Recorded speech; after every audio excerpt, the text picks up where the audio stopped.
ইরানে হামলা চালানোর পর জরুরি অবস্থা জারি করেছে ইসরায়েল। ইরানের পাল্টা হামলার আশঙ্কায় এ পদক্ষেপ নিয়েছে তেল আবিব। এদিকে পাল্টা হামলার আশঙ্কায় জেরুজালেমে সাইরেন বাজতে দেখা গেছে।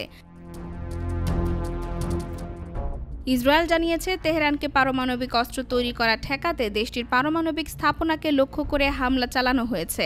ইরানের সংবাদ মাধ্যম এবং প্রত্যক্ষদর্শীদের বরাত দিয়ে ইউরেনিয়াম সমৃদ্ধকরণ অঞ্চলে ইসরায়েলের হামলা চালানোর বিষয়টি জানানো হয়েছে।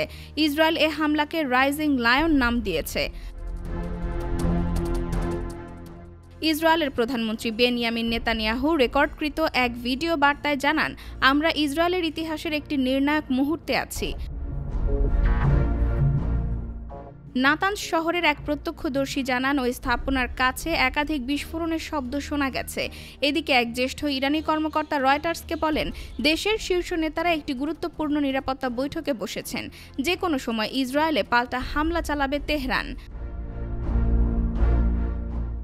ইরানের রাষ্ট্রীয় টেলিভিশনের খবরে বলা হয়েছে, তেহরানে কয়েকটি বিস্ফোরণের শব্দ শোনা গেছে এবং দেশের বিমান প্রতিরক্ষা ব্যবস্থা সম্পূর্ণ সতর্ক অবস্থায় রয়েছে।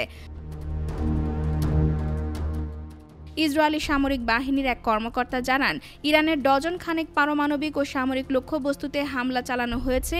ইরানের কাছে এমন পরিমাণে উৎপাদন আছে যা দিয়ে তারা কয়েকদিনের মধ্যেই 15টি পারমাণবিক বোমা তৈরি করতে পারে। IBTV USA, new York.